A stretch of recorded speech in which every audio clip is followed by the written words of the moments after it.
tignan natin itong katangahan ng mga kongresista na ito, no? Nagpapaparespond sila, pero dito na-expose yung sarili nila. Naisip ko ngayon, paano naging congressman yung mga ito?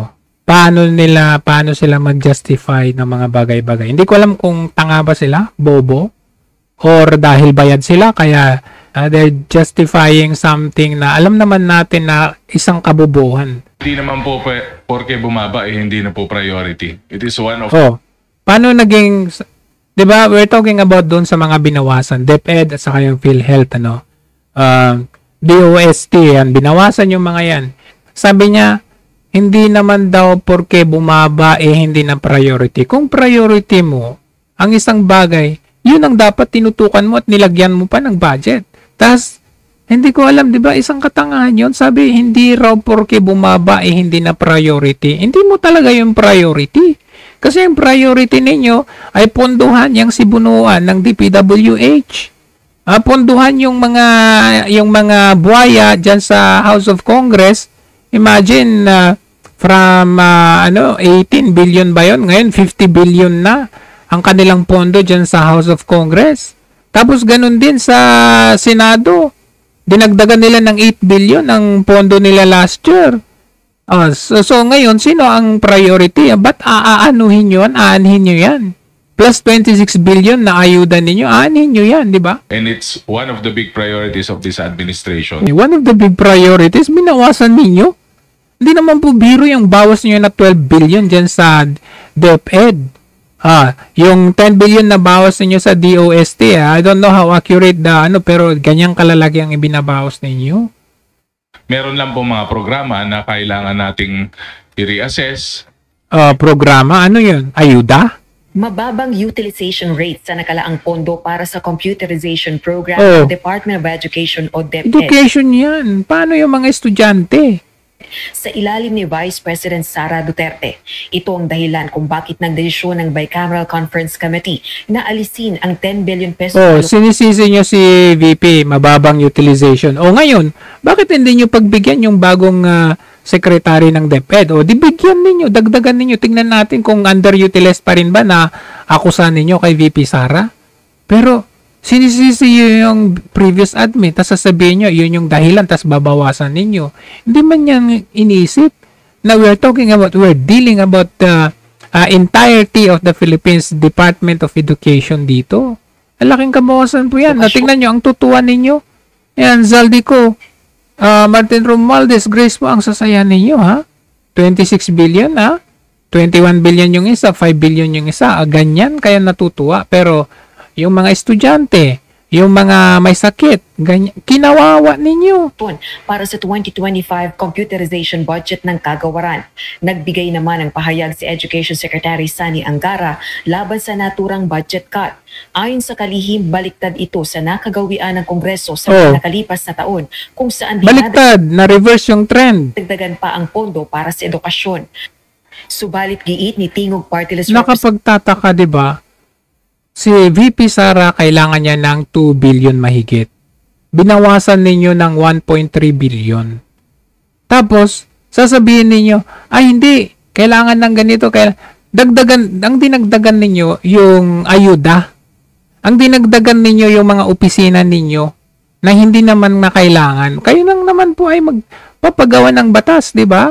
Tapos, nagpadagdag kayo ng para sa infrastructure na yung ipapagawa ninyo, yung building ninyo, House of Congress, pero billion yung insertion ninyo. Pero yan ang pinag-uusapan, yung building lang ninyo.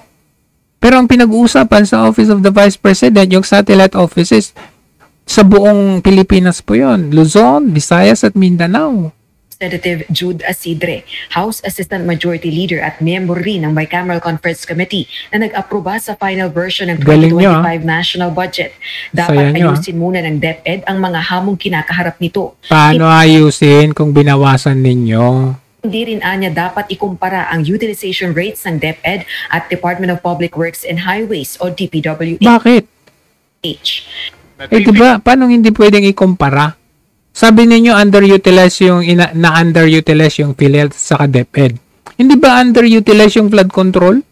Sabi niyo ganito, 5,500 na flood control ang nagawa. Underutilized yun kasi wala tayong nakitang mga flood control. Kung meron man, sira-sira. Butas sa gitna, walang bakal.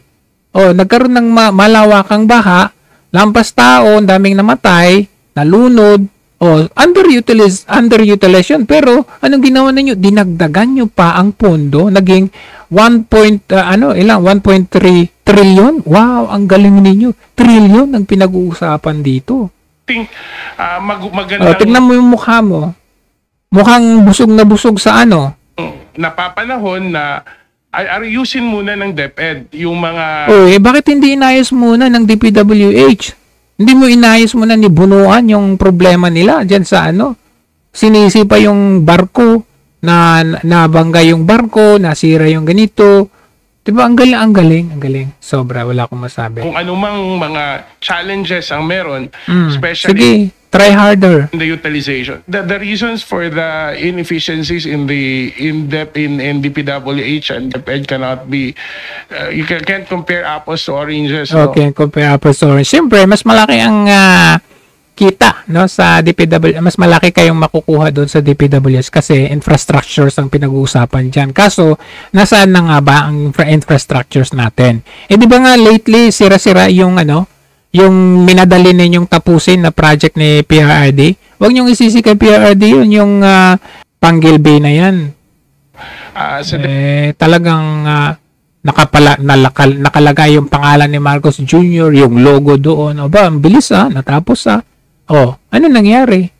Sa DPWH, for example, a significant amount of the reasons bakit nagkakaroon ng inefficiencies is brought about, of course, by the weather.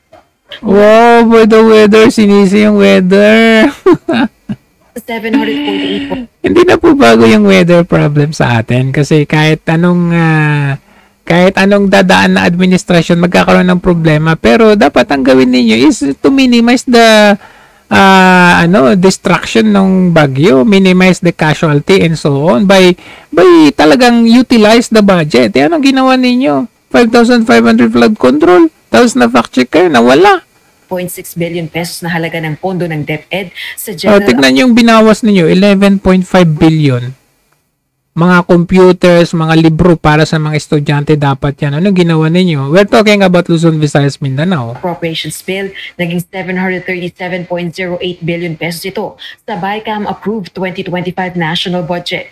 Tinatayang nasa 11.57 billion pesos ang budget cut. Grabe, Ang Department of Public Works and Highways o DPWH naman mula 825.11 billion pesos sa General Appropriations Grabe. Bill, naging 1.11 trillion pesos. Trillion? Wow, trillion. Sa inaprubahang bersyon ng Bicameral Conference Committee. Dito yung sinasabi ko. Paano naging congressman ito? Sobrang tanga. Allocation para sa edukasyon. Kaya. House Assistant Majority Leader, kung susumahin ang budget allocation para sa edukasyon, pinakamataas pa rin ito sa pambansang pondo.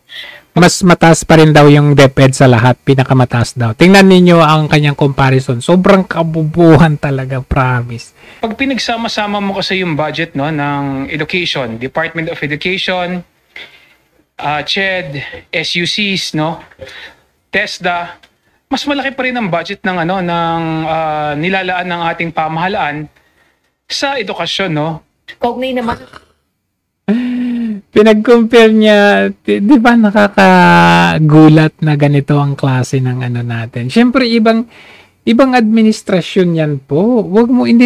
Sabi nga nung kasama mo kanina, you can compare apples to oranges, pero anong ginawa mo? Pinagsama mo yung CHED,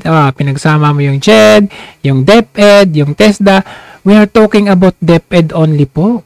Bakit binawasan ang budget ng DepEd? Ang tanga, sobrang bobo talaga. Saan ka nakikita? Sabi niya, pag pinagsama-samang edukasyon, syempre ibang budget para sa CHED, ibang budget para sa TESDA, SUCs na sinasabi mo. We're talking about sa pagbawas sa DepEd. Sasabihin mo, pag sinagsama-sama, mas mataas pa rin ng education. Iba po ang kagawaran ng Commission on Higher Education. Iba po dun sa vocational at technical na TESDA. Saan ka nakakuha ng ganyang pag-iisip? 4.4 billion pesos na halaga ng government subsidy sa 2025 budget ng Philippine Health Insurance Corporation. Sinabi ni Asidre na ito ay bunsod din ng low utilization rate ng state health insurer. Maraming kailangan i-improve ang PhilHealth. Ganito lang ho yun. Kung nakikita mo yung binigay mo dati ay hindi pa nagagamit, bakit mo dadagdagan para lang ma-exacerbate yung efficiency na meron yung isang agency? Ha? Eh, reserve fund po iyon. Ang tanong, bakit kinuha yung 89.9 billion kung tutuusin? Kinuha na nga ninyo yung 89.9 billion, hindi pa ninyo binigyan ng subsidy fund ang PhilHealth. So, anong tawag doon? Hindi ba kabubuhan? Hindi ba kaswapangan po yun? On your part as the government? I-justify pa ninyo yung inyong kapag nanakawan ng pondo ng kaban ng bayan, saan ka nakakita? Hinold up ninyo ang pera ng mga miyembro ng PhilHealth contributors. Hinold up ninyo. Sabi nyo, hindi amin yan. Ilalagay natin sa sa ibang infrastructure. Tapos, dun sa budget, hindi pa ninyo binigyan. Aba, anong tawag sa inyo? Pondo ang PhilHealth na hindi nagagamit. Samantala, dumepensa naman si Congressman Asidre sa 17 bilyong pisong halaga ng dagdag na pondo para sa House of Representatives. Kayo, 17 billion ang dagdag ninyo. Ito sa Naging 50 billion na kayo. Para saan? Pasilidad ng Kamara. Pag sa ayos ng pasilidad, hindi ba under, saan ba? DPWH? Siguro, budgetan nyo lang ng ilan yan. Kasi, kung 17 billion, ibig sabihin 17 billion ang pagpapasaayos ng House of Congress. Wow, iba kayo. Ibang klase, sobrang waldas kayo. 125 million kay VP Sara. All over the Philippines yun. In-scrutinize ninyo. Sabi ninyo, waldas si Sara. Anong tawag sa inyo? Billion ang... If I'm not mistaken, a significant part of that Saan ka nakita, Congressman, if I'm not mistaken? increase in the budget of the House Tingnan mo, goes to a significant part tingnan mo, of that, nagdadagdag sila, hindi pa sila sigurado pala. Tingnan nyo. if I'm not mistaken, a significant part of that increase in the budget of the House goes to really improvements in our infrastructure. If I'm not mistaken. Really? Congressman ka? Nagpasa kayo ng budget, ng batas na budget, tapos if I'm not mistaken, wow. Ang dinagdag yung 17 billion para sa infrastructures? Wow. Galing. It's an ever-growing House in terms not only of membership but also in terms of capacities Grabe. and activities.